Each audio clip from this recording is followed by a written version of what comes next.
ಯಾವತ್ತಾದ್ರೂ ಯೋಚನೆ ಮಾಡಿದಿರಾ ಮನುಷ್ಯ ಹುಟ್ಟೋದಕ್ಕೂ ಮುಂಚೆ ಈ ಭೂಮಿ ಮೇಲೆ ಏನಿತ್ತು ಅಂತ? ಬರೀ ಕಾಡಿತ್ತು ಅನ್ಸುತ್ತೆ. ಮತ್ತೆ ಮನುಷ್ಯ ಬಂದ, ಕಾಡನ್ನ ಕಡ್ದು ನಗರ ಕಟ್ದ. ಮತ್ತಿವತ್ತು ಅದೇ ಮನುಷ್ಯ ನಗರದ ತಲೆಬಿಸಿಯಿಂದ ದೂರ ಓಡಿ ವೆಲ್ನೆಸ್ಗೋಸ್ಕರ ಕಾಡನ್ನ ಹುಡುಕ್ತಾ ಇದ್ದಾನೆ. ನಮ್ಮ ಮುಂದಿನ ಐಡಿಯಾ ಬಾಸ್ ಜಂಗಲ್ನ ಈ ವೆಲ್ನೆಸ್ನ ನಿಮ್ಮ ಮನೆ ಬಾಗಿಲಿಗೆ ತರ್ತಾ ಇದ್ದಾರೆ. ಜೋರಾದ ಚಪ್ಪಾಳೆಯೊಂದಿಗೆ ಸ್ವಾಗತಿಸೋಣ ಇಂದೋರ್ನ ಅಶ್ವಜಿತ್ ಮತ್ತು ಚಿತ್ರಾಂಶ್ ಅವ್ರನ್ನ.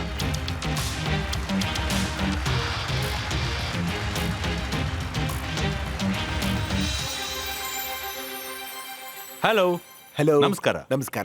Welcome to the show. Thank you. ಇಲ್ಲಿವರೆಗೂ ನಾನು ಇಷ್ಟು ಯಂಗ್ ಫೌಂಡರ್ ನೋಡಿಲ್ಲ ಐಡಿಯಾ ಬಾಸ್ ನ ವೇದಿಕೆ ಮೇಲೆ. ಸರಿ, ಹಾಗಾದ್ರೆ ಈ ಯಂಗ್ ಫೌಂಡರ್ನ ಪಿಚ್ಗೆ ನಾವೆಲ್ಲ ತಯಾರಾಗಿದ್ದೀವಿ. So good luck. Thank you. Use your time well. Titans, welcome to Kionis forest ritual. ಇವಾಗ ನಿಮ್ಮೆಲ್ಲರ ಮುಂದೆ ಒಂದು ಸಣ್ಣ ಬೌಲ್ ಇಟ್ಟಿದ್ದೀವಿ. ಆ ಬೋರ್ ಒಳಗಡೆ ಒಂದು ಹ್ಯಾಂಡ್ ಕ್ರಾಶ್ ಲೀವ್ಸ್ ಎಲ್ಲ ಇದೆ.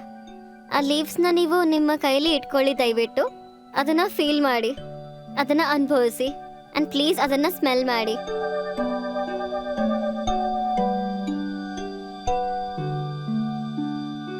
ಇವಾಗ ಅಫಿಷಿಯಲಿ ಆ ಜಂಗಲ್ಲು ನಿಮ್ ಒಳಗೆ ಇದೆ. ಮತ್ತೆ ಅದೇನೇ ಈ ಕಿಯೋನಿ. ಬರೀ ಫ್ಲಾಶಿ ಪ್ಯಾಕೇಜಿಂಗ್ ಅಲ್ಲ ಅಥವಾ ಫೇಕ್ ಫ್ರೇಗ್ರೆನ್ಸು ಅಲ್ಲ, ಬರೀ ಪ್ರಕೃತಿಯ ನಿಜವಾದ ಸ್ಪರ್ಶ. ಒಂದು ಡಿಟಾಕ್ಸ್, ಅವು ಸೀದಾ ಜಂಗಲಿಂದ ಬಂದಿರೋದು. ಟೈಟನ್ಸ್, ನಿಮ್ಮ ಹತ್ರನೇ ಒಂದು ಮಣ್ಣಿನ ಪಾಟ್ ಇದೆ, ಮತ್ತೆ ಸೈಡ್ ಅಲ್ಲಿ ಸೀಡ್ಸ್ ಕೂಡ ಇದಾವೆ. ನಾನ್ ನಿಮ್ನ ಕೇಳ್ಕೊತೀನಿ, ಆ ಬೀಜಗಳನ್ನ ನೀವು ಪ್ಲಾಂಟರ್ ಅಲ್ಲಿ ಹಾಕಿ ಅಂತ.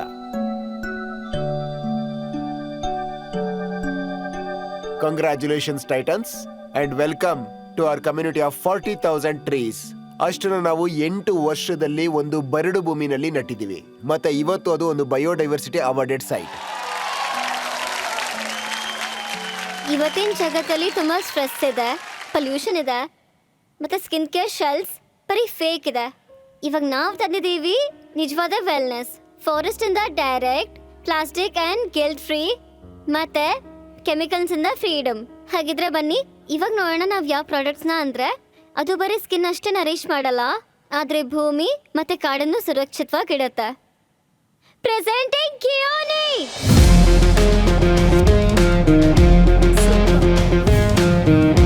ನಮ್ಮ ಥರ್ಡ್ ಪ್ರಾಡಕ್ಟ್ ನೀವು ನೋಡ್ತಾ ಇದ್ದೀರಾ ಈಗ, ಸಸ್ಟೈನೇಬಲ್. ಇದು ನಾವು 60ಕ್ಕಿಂತ ಹೆಚ್ಚು ಟ್ರೈಬಲ್ ಕಮ್ಯುನಿಟೀಸ್ಗೆ ಕೆಲಸ ಕೊಟ್ಟಿದ್ದೀವಿ ಅಕ್ರಾಸ್ ದ ಕಂಟ್ರಿ. ಮತ್ತೆ ಅದಕ್ಕೆ ಬದಲಾಗಿ ನಮಗೆ ಸಿಕ್ಕಿದೆ ಒಂದು ಅದ್ಭುತ ಪ್ರಸಾದ.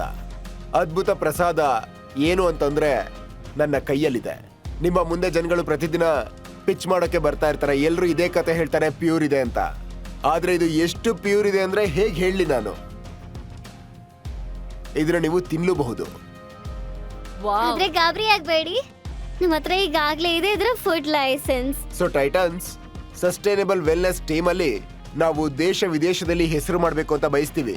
ನಮ್ಮ ಆಸ್ಕ್ 80 lakhs ಫಾರ್ 10% ಇಕ್ವಿಟಿ. ಹಾಗಿದ್ರೆ ಟೈಟನ್ಸ್, ನೀವು ಕಿಯೋನಿ ಜೊತೆ ನಿಮ್ಮ ಕೈ ಮೇಲಾಯಿಸ್ತೀರಾ? ತುಂಬಾ ಚೆನ್ನಾಗಿತ್ತು ಚಿತ್ರಾಂಶ್. ಈ ವಯಸ್ಸಲ್ಲಿ ನಾವು ಸ್ಕೂಲಲ್ಲಿ ಪೊಯಮ್ಗಳನ್ನ ನೆನ್ಪಿಟ್ಕೊಳ್ಳೋದಕ್ಕೆ ಒದ್ದಾಡ್ತಾ ಇದ್ವಿ. ಇವರು ಪೂರ್ತಿ ಪಿಚ್ನ ತಗೊಂಬಂದಿದ್ದಾರೆ. ಈ ಪೂರ್ತಿ ಬಿಸ್ನೆಸ್ ನಲ್ಲಿ ನಿಮ್ಮ ರೋಲ್ ಏನು? ಒಂದು ಅನ್ಅಫಿಷಿಯಲ್ ಬ್ರ್ಯಾಂಡ್ ಅಂಬಾಸಿಡರ್ ಅಂತಾನೆ ಹೇಳ್ಬೋದು. ನಿಮ್ಮನ್ನ ನೋಡಿದ್ರೇನೆ ಅನ್ಸುತ್ತೆ ಈ ಪ್ರಾಡಕ್ಟಿಗೆ ಪರ್ಫೆಕ್ಟ್ ಬ್ರ್ಯಾಂಡ್ ಅಂಬಾಸಿಡರ್ ನೀವು. Thank you. ನನಗಂತೂ ಇಲ್ಲಿವರೆಗೂ ಕಾಡಿನ ಸ್ಮೆಲ್ ಬರ್ತಾ ಇದೆ. ಮತ್ತೆ ನಾನು ಇಷ್ಟೊಂದು ಎಕ್ಸೈಟೆಡ್ ಆಗಿದ್ದೀನಿ ಪ್ರಾಡಕ್ಟ್ ನೋಡೋದಕ್ಕೆ. ಅಂದ್ರೆ ಬೇಗ ನಮಗೆ ಪ್ರಾಡಕ್ಟ್ಸ್ನ ತೋರಿಸ್ಬಿಡಿ, ಆಮೇಲೆ ನಾವು ಇನ್ನೂ ಪ್ರಶ್ನೆ ಉತ್ತರ ಮಾಡ್ಬೋದು. ಸೊ ಸರ್, ನಮ್ಮಲ್ಲಿ ಎಲ್ಲಕ್ಕಿಂತ ಅದ್ಭುತ ಪ್ರಾಡಕ್ಟ್ ಯಾವ್ದಂದ್ರೆ ಈ ಕಾರ್ಬನ್ ನೆಗೆಟಿವ್ ಬಾಡಿ ಬಟರ್. ನೀವು ತಿನ್ಬೋದು, ಆಮೇಲೆ ಹೇಳ್ತೀರಾ ವಾವ್ ಅಂತ. ಇವತ್ ನಾವೆಲ್ಲ ತಿಂತೀವಿ ಬಾಡಿ ಬಟರ್. ಇದನ್ನ ನೀವೇ ತಗೊಳ್ಳಿ, ನಾನು ಇದನ್ನ ಟಚ್ ಮಾಡೋದಿಲ್ಲ. ಸರ್ ಪ್ಲೀಸ್ ನೀವೇ ತಗೊಳ್ಳಿ. ನೀವು ಕೈಯಲ್ಲಿ ರೋಲ್ ಮಾಡಿ ಇದನ್ನ. ಇದ್ರಲ್ಲಿ ಯಾವುದೇ ಫ್ರಾಗ್ರೆನ್ಸ್ ಇಲ್ಲ, ಹಾಗಾಗಿ ಎಡಿಬಲ್. ಇದು ನಾವು ಲೈಸೆನ್ಸ್ ತಗೊಂಡಿದೀವಿ.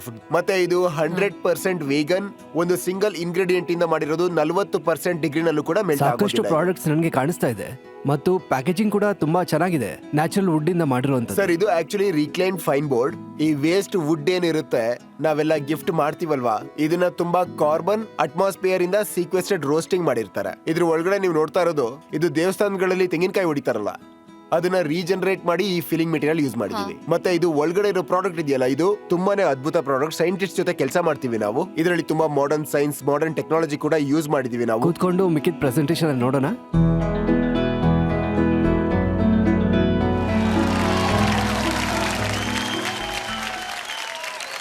ಕ್ಯೋನಿಯ ಅರ್ಥ ಏನು? ಕಿಯೋನಿ ಒಂದು ವೈಲ್ಡ್ ಲೈಫ್ ಸ್ಯಾಂಕ್ಚುರಿ ಹೆಸರು. ಅದು ಇಂದೋರ್ ಮತ್ತೆ ಭೋಪಾಲ್ನ ಮಧ್ಯ ಸಿಗುತ್ತೆ. Okay.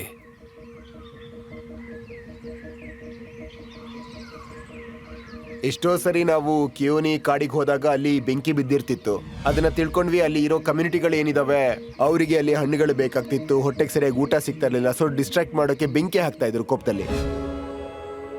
So livelihood was at stake. ನಿಮಗೆ ಬ್ರೆಡ್ ಬಟರ್ ಸಿಗ್ತಾ ಇಲ್ಲ ಅಂತಂದ್ರೆ ಅವಾಗ ಅದು ತುಂಬಾನೇ ಮುಖ್ಯ. ನಾವಲ್ಲಿ ಆ ಕಾಡಿನ ಬೌಂಡ್ರಿನಲ್ಲಿ ಜನಗಳು ಏನಿದ್ರು ಅವರಿಗೆ ಕೆಲಸ ಕೊಡೋದು ತುಂಬಾ ಮುಖ್ಯ ಅಂತ ತಿಳ್ಕೊಂಡ್ವಿ. ಅವಾಗ ಕಾಡು ಉಳಿಯುತ್ತೆ, ಅವರು ಉಳಿತಾರೆ. ಇದು ಸರಿಯಾದ ಮಾರ್ಗದಲ್ಲಿ ಇನ್ಕ್ಲೂಸಿವಿಟಿ ಆಗುತ್ತೆ. ಕಾಡುಗಳಿಗೆ ಹೋದಾಗ ಅಲ್ಲಿ ಹೂಗಳನ್ನ ಕಿತ್ವಿ, ಒಂದಷ್ಟು ಕೆಳಗಡೆ ಬಿದ್ದಿದ್ವು, ಅವನ್ನೆಲ್ಲ ಎತ್ಕೊಂಡ್ವಿ. ಅದನ್ನ ತಗೊಂಡು ಅವರೊಂದು ಸಿರಪ್ ಮಾಡಿದ್ರು. ಅದನ್ನ ಕುಡಿದ್ರೆ ನಿಮ್ಮ ಗಂಟ್ಲು ಫುಲ್ಲು ಕ್ಲೀನ್ ಆಗ್ಬಿಡೋದು. ಅವರನ್ನ ಭೇಟಿಯಾಗಿ ನಮ್ಗೆ ಗೊತ್ತಾಯ್ತು ಇವರಿಂದ ಏನ್ ಪ್ರಾಡಕ್ಟ್ ತಗೋಬಹುದು, ಏನ್ ಮಾಡಿಸ್ಬೋದು ಇವ್ರ ಹತ್ರ ನ್ಯಾಚುರಲ್ ಆಗಿ. ಅಲ್ಟಿಮೇಟ್ಲಿ ನಮ್ಮ ನೆನಪಲ್ಲಿ ಇರಲೇಬೇಕಿದು ಸಸ್ಟೈನೇಬಿಲಿಟಿ. ಅಂದ್ರೆ ನಮ್ಮ ಸುತ್ತಮುತ್ತ ಇರುವಂತ ಎಲ್ಲಾ ಗಿಡಗಳು ಅದು same to same if not better ನಮ್ಮ ಫ್ಯೂಚರ್ ಜನರೇಷನ್ಸ್ಗೂ ಹೋಗುತ್ತೆ. ಇದು ಯಾವಾಗ ಆಗತ್ತೆ ಅಂದ್ರೆ ನಾವೆಲ್ಲರನ್ನೂ ಇನ್ಕ್ಲೂಡ್ ಮಾಡಿದಾಗ ಮಾತ್ರ.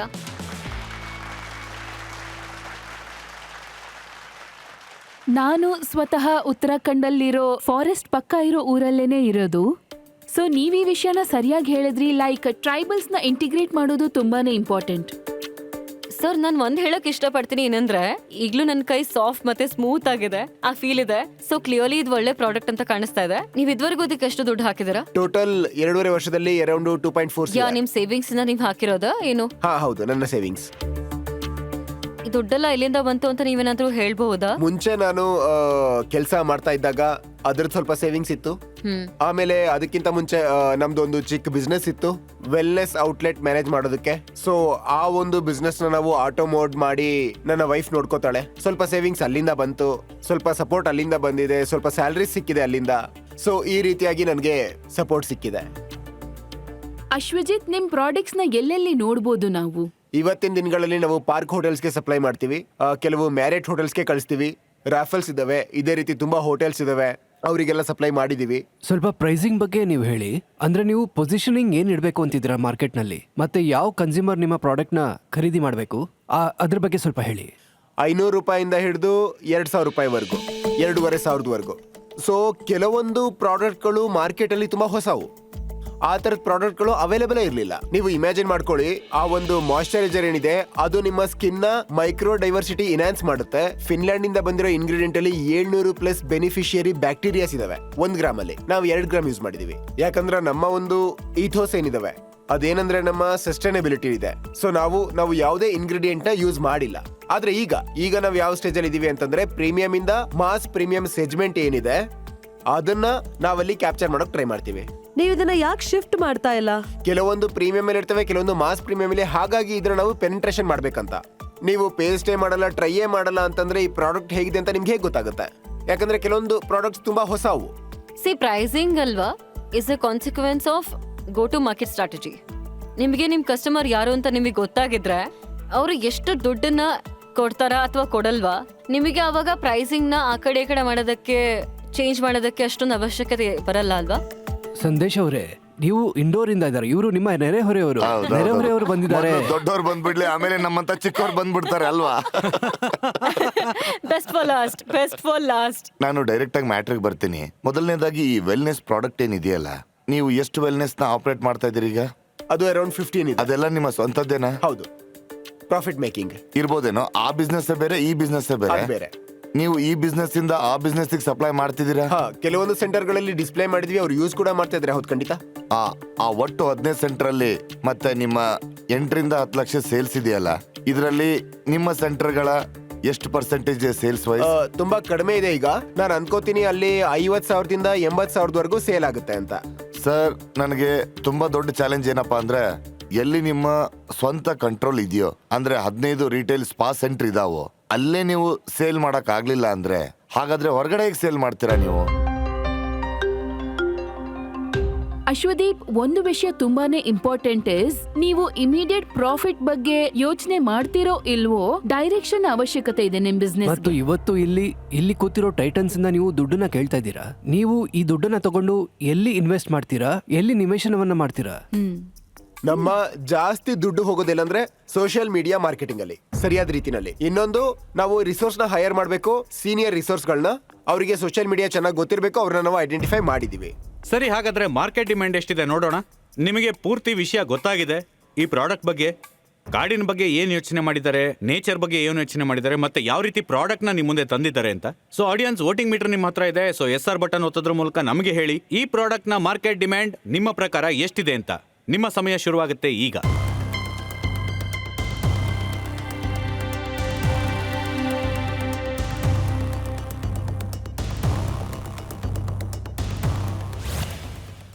ಆಲ್ಮೋಸ್ಟ್ 50-50.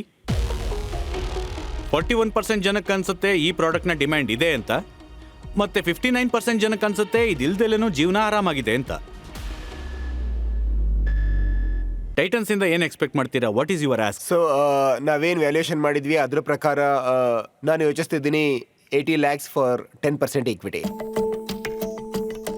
ಟೈಟನ್ಸ್, ನೀವು ಇವ್ರ ಜೊತೆ ಕೈ ಮಿಲಾಯಿಸ್ತೀರಾ? ಫಸ್ಟ್ ಆಫ್ ಆಲ್ ಏನೇ ಹೇಳಕ್ ಇಷ್ಟಪಡ್ತೀನಿ ಅಂದ್ರೆ ನಿಮ್ ಪ್ರಾಜೆಕ್ಟ್ ಅಲ್ಲಿ ತುಂಬಾನೇ ಪಾಸಿಟಿವಿಟಿ ಇದೆ. ಲೈಕ್ ಕಿಯೋನಿನಲ್ಲಿ ಒಂದು, ಈ ಪ್ರಾಡಕ್ಟ್ ನ ಒರಿಜಿನ್ ಕಿಯೋನಿ ಫಾರೆಸ್ಟ್ ಇಂದ. ನಾನ್ ನಿಮ್ ಪ್ರಾಡಕ್ಟ್ಸ್ ನ ಎಲ್ಲ ಇಂಗ್ರೀಡಿಯೆಂಟ್ಸ್ ನೋಡ್ದೆ, ಅದನ್ನು ತುಂಬಾನೇ ಚೆನ್ನಾಗಿದೆ. ಸೊ ನನ್ಗನ್ಸುತ್ತೆ ನೀವು ಸ್ವಲ್ಪ ರಿಫೈಂಡಿಂಗ್ ನ ಎಫರ್ಟ್ ಹಾಕ್ಬೇಕು ನಿಮ್ಮ ಈ ಪ್ರಾಡಕ್ಟ್ ಮೇಲೆ. ಸೊ ಈ ವೇಟೇಜ್ ಮೇಲೆ ನಾನ್ ನಿಮ್ಗೆ ಎನ್ಕರೇಜ್ ಮಾಡ್ತೀನಿ. ಸೊ ನೀವು ನಿಮ್ ಸ್ಟ್ರಾಟಜಿನ ರೀಥಿಂಕ್ ಮಾಡಿ. ಮತ್ತೆ ನಾನಿವತ್ತು ನಿಮ್ಮ ಈ ಬ್ರ್ಯಾಂಡ್ ಮೇಲೆ ಇನ್ವೆಸ್ಟ್ ಮಾಡ್ತಿಲ್ಲ. ಅರ್ಚನಾ, ನೀವು? ಇದೆಲ್ಲ ತುಂಬಾ ಕಾಮನ್ ಆಗಿರುತ್ತೆ ಈ ಸ್ಟಾರ್ಟ್ಅಪ್ಸ್ ಅಲ್ಲಿ.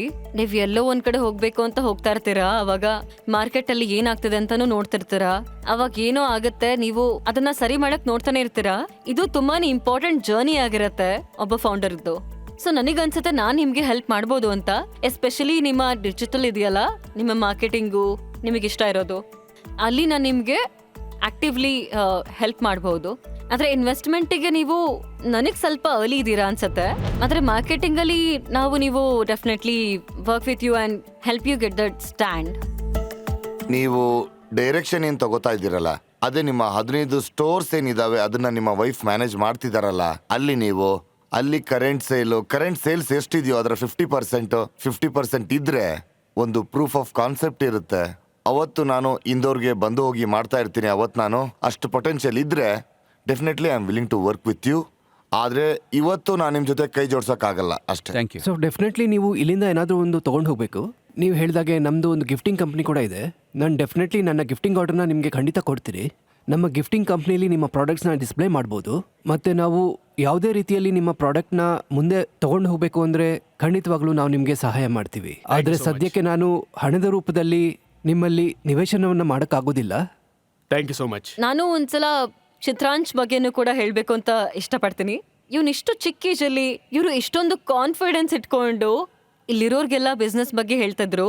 ಅದಕ್ಕೆ ನಾನು ಹೇಳಕ್ ಇಷ್ಟಪಡೋದೇನಂದ್ರೆ ಇವರು ನಿಮ್ ಬ್ರಾಂಡ್ ಅಂಬಾಸಿಡರ್ ಅಂತ. Thank you ma'am. Thank you very much. ನೀವು ಐಡಿಯಾ ಬಾಸ್ಗೆ ಬಂದಿದ್ದಕ್ಕೆ thank you so much. Thank you so much. Thank you so much.